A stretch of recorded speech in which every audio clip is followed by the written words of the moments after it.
Hey, what's good, people? So, not only did another No Man's Sky patch release, but the craziest thing happened to me while playing No Man's Sky the other day, and I kind of want to tell you guys about that. I gotta say, I love the No Man's Sky community. The other day, I was playing on my newbie permadeath account when I flew into the anomaly, and this was right about the time I was going to get off for the night and go to sleep. As soon as I exit my ship, I'm hit with 20 Starship AI valves, each worth 50 million units. This guy just gave me 1 billion units, randomly, having never met me before. I wish I had this recorded, but it literally came out of nowhere. Now, for those of you like me who had never even seen one before, I think you can get them from disassembling an S-Class hauler at a space station. All I know is that if you try and disassemble your starting C-Class fighter, you're definitely not going to get one. Big surprise, right? Now, without realizing that you can get a capital ship for free as long as you save one from a space encounter with pirates, I had assumed that I'd eventually sell the AI valves once I found myself an S-Class Sentinel style freighter. Well, yesterday I did, and this video basically details exactly how I did that.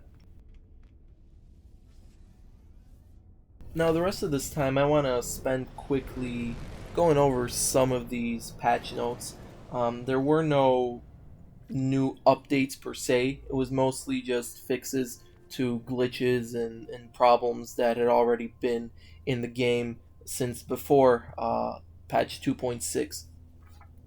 Apparently, I was wrong in my previous video stating that uh, the random color changes to player freighters was fixed with 2.6, but it looks like that was addressed with the 2.61 patch.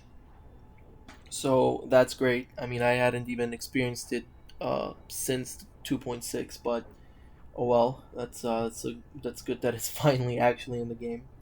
Then there's also this change which I kind of noticed: the ladders between floors of derelict freighters are now oriented so that the player always faces forwards into the next room. It's kind of annoying. I just tend to walk up to a ladder and jump into the, I guess, hole in the floor so that I don't have to spend a good 10-15 seconds climbing down the ladder, and instead can just get right to the bottom and turn around and go into the next room. I thought that was fine and didn't really need fixing. Um, then there's also other issues that I didn't even know about because I've never experienced, like a fix to an issue that prevented players from being able to land on abandoned space stations.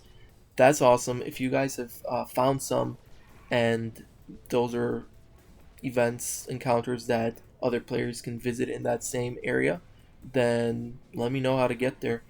Give me those glyph coordinates. I never even seen an abandoned space station in this game.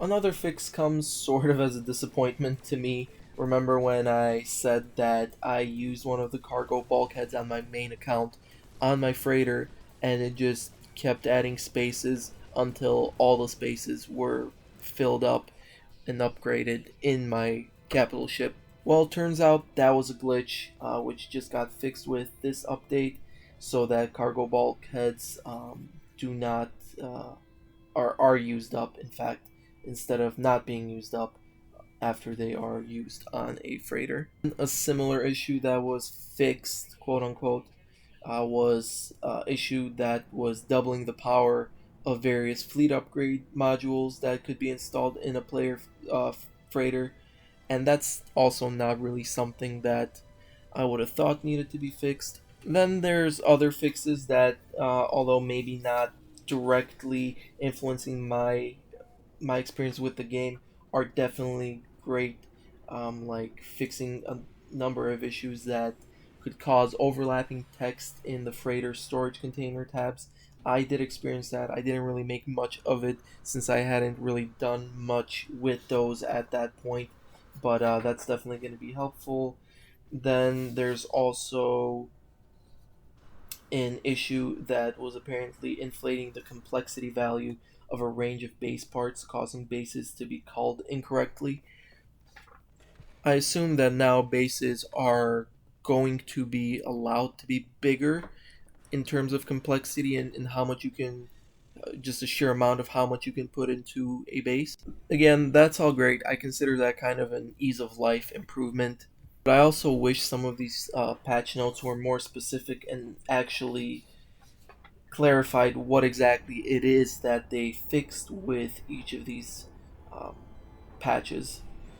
For example, there's a patch note here that reads fixed a number of audio issues, which I definitely don't think is the case. The only audio issues I was experiencing in this game to begin with happened when I would land on a planet and would be flying over it.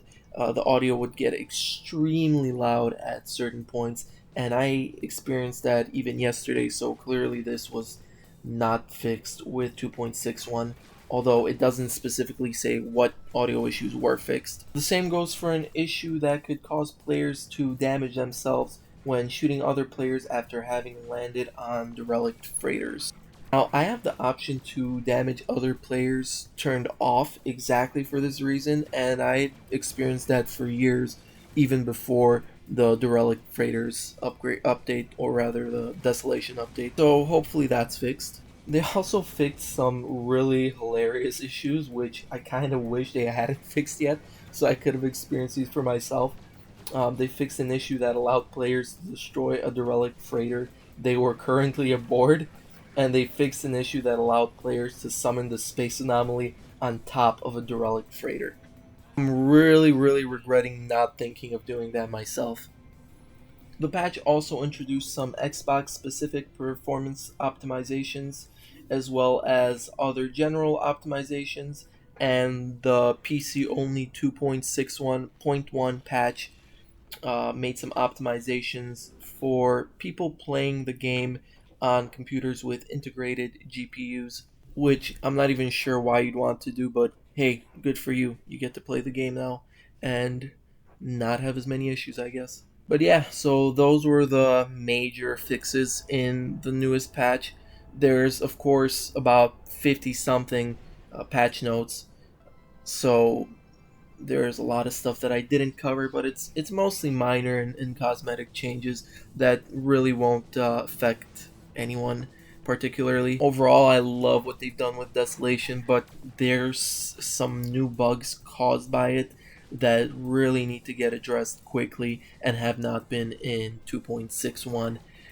When I was doing multiplayer, I had some serious issues connecting to my buddy and vice versa, and we were trying to do cross-platform play basically with him being on PC, me playing on PS4, and that's actually an issue that seems to have arisen with 2.61.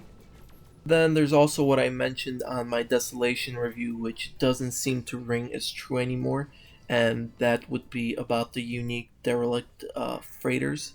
From the 6 or 7 that I've done, they all seem to look exactly the same on the exterior. Not that that matters, but it doesn't help make you feel like you're doing a unique encounter in any way.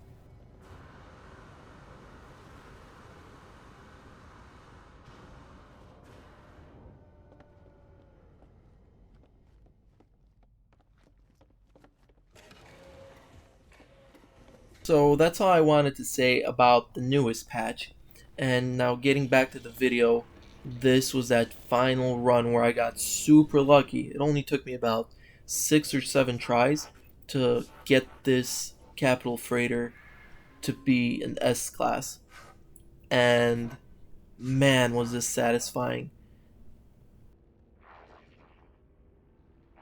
Also, I don't know if you guys saw when I first spoke to the captain what his name is, but yeah, check this out. Looks like we're gonna make No Man's Sky huge again. We're gonna make it great again. We're gonna build huge space stations everywhere. Here's a tremendous look at my capital ship. There's great crew members on every floor. Alright. I just want to leave you guys with this one last tidbit, okay? I can almost guarantee that none of these colors were made with paint from China.